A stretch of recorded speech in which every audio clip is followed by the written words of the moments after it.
All right, welcome back. So in this video, we're going to talk about the edit menu. So let's head over to Photoshop and load that up. And let's click on the edit menu here.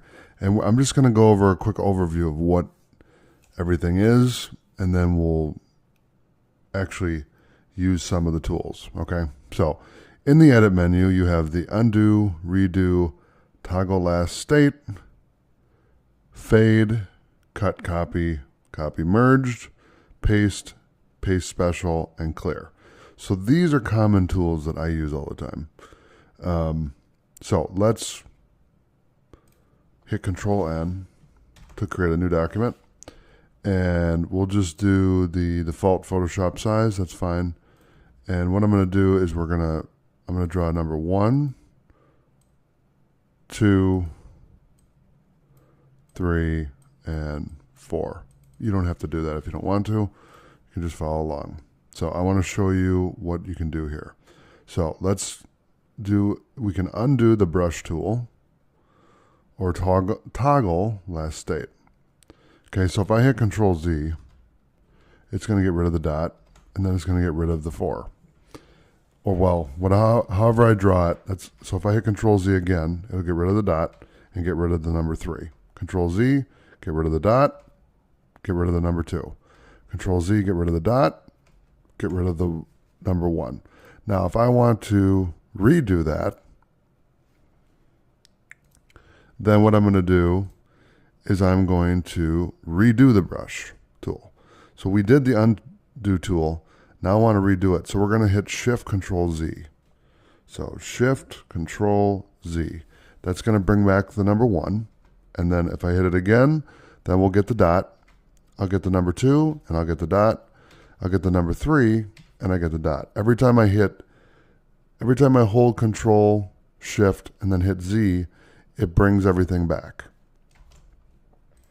So if I wanted to undo that, I would hit Control Z. I'd hold Control and then hit Z, and that would undo it. But if I hit Shift and hold the Control button and then do Z, then I get it back. Okay? So really all you're doing is to undo it, you're going to hit Control Z. To redo it, you're going to hit Control Shift Z. Okay? So you're just going to add Shift to that. So that's a majority of these tools right here. The cut, copy, copy, merge, paste, paste special are self-explanatory, but I'm going to show you anyway real quick. If I make a new layer here and I grab the brush tool, where are you, brush tool? Here we go. I'm going to do 1 and then a dot, and then I'll do Control Shift N, which creates a new layer. We haven't talked about this yet, but that's just a shortcut. And then 2, and then the dot. Okay, so now, if I hit Control A, you see how this marquee tool is all the way around. It's the selection tool, and it's selecting the whole canvas, right? But really all it's doing is selecting this layer. So if I hit Control C, or do Edit, Copy, and then do Edit, Cut, or hit Control Z to undo that, and then hit Control X, then what I'm doing is I can create a new layer, Control Shift N, layer 3, and I'm going to hit Control Z, or no, V, I think it is. Yeah, there we go. Control V, that paste. So essentially what we did is we cut, copied, and pasted. Control X, so Control C to copy, Control X to cut, and Control V to paste. Okay, and then if you want to do a paste special, paste without formatting, paste in place, paste into, paste outside. So we could do paste in place. There you go. We got another one. Let's do one more. And it's right on top of the other one. So now we have a couple 2s, and I got 5 layers and the background. So search, you can search for stock content, learn content, Photoshop content. Okay. Check spelling. We don't have any errors because we have numbers. Find and replace text. I don't have any text to replace, but if you need that tool, it's a great tool. Fill. Okay, so it's not.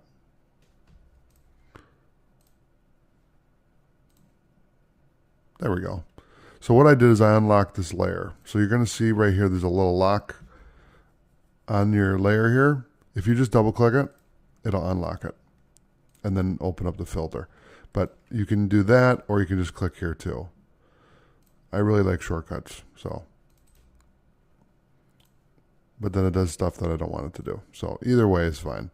But we're going to select the layer 0 here. And what I want to do is go to fill. And what it's doing is this is the foreground. So this black palette here is the foreground, well, swatch. I'm going to call it a swatch. The foreground swatch is right here, and the background is white. So there's the background, there's the foreground. So this is one way you can do it, where you go there and then you can select a fill. The stroke, you can set it here if you want, but I recommend using the filter over here because there's a lot more options. And if you want to change the background and the foreground, so this is the foreground. So if you want to change that, just double click this and then go in your color picker and grab whatever color you want.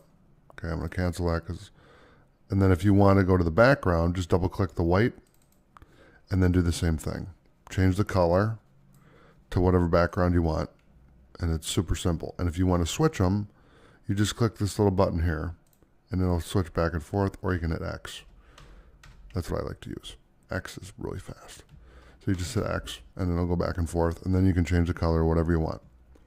Okay, we'll get into that later. But right now, so that's the fill and the stroke. Content aware fill, that's not active right now, so we're not going to talk about that too much. Content aware scale, puppet, wrap, perspective, warp, free transform. Okay, this is one I use a lot. So what this does, this selects the layer you're on, and then you can resize this. Now they changed this because it used to be I had to hold shift and do this. Now it's the opposite. You don't have to hold shift, you just drag, and it automatically will adjust the aspect ratio for you and keep it even. So it's a nice tool, but they just make changes on me, so I have to get adjusted. Transform, so you can do scale, skew, rotate, skew, distort, perspective, warp, rotation 180 degrees, rotate 90 degrees clockwise, and then rotate 90 degrees counterclockwise. Okay, then we have flip horizontal, flip vertical.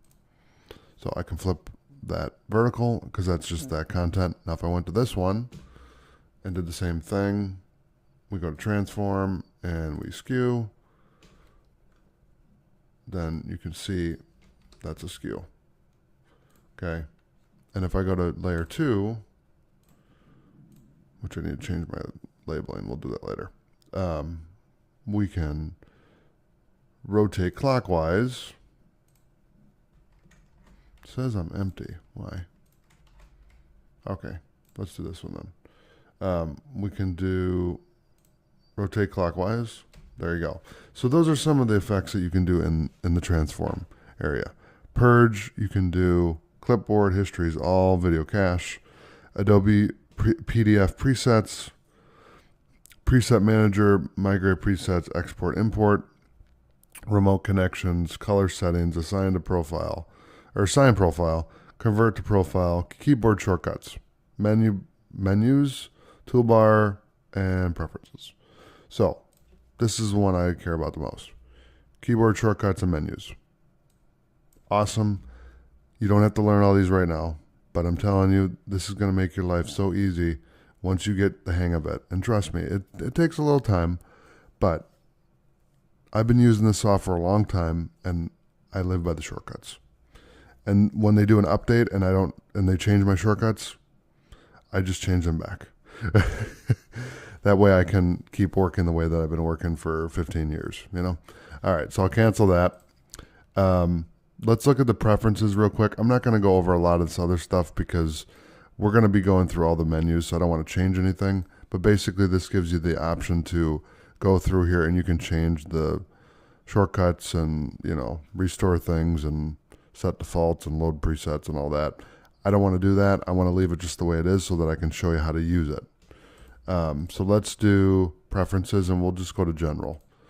And that covers everything. So in general, you can set the color picker, the HUD color picker, the image interpolation, so bicubic automatic, interface, so the color theme, we can go darker if you want, which makes it easier on your eyes. So I'll keep it at that. Workspace, you can set whatever options you want here. Tools, you can show tool tips, use rich tool tips, etc. History log, you can look at your history log and see what you got. File handling, always save. File extension, use lowercase. Export, quick export format, PNG. You can set this to SVG, GIF, JPEG, or PNG. If you're doing web, I recommend doing PNG because that's either PNG or SVG for web. If you're doing graphic design, JPEG, depending on where it's going, you know. But the default is PNG. So you can change that there if you want, or you can change it somewhere else. Performance, let Photoshop use 70% of my RAM. That's fine. The scratch disk, this is just where everything's saved and start up. So I have 254 gigs of free space there and 1.5 terabytes here. Cursors, you can change the cursors. Standard, precise, you know, whatever you want to do with that.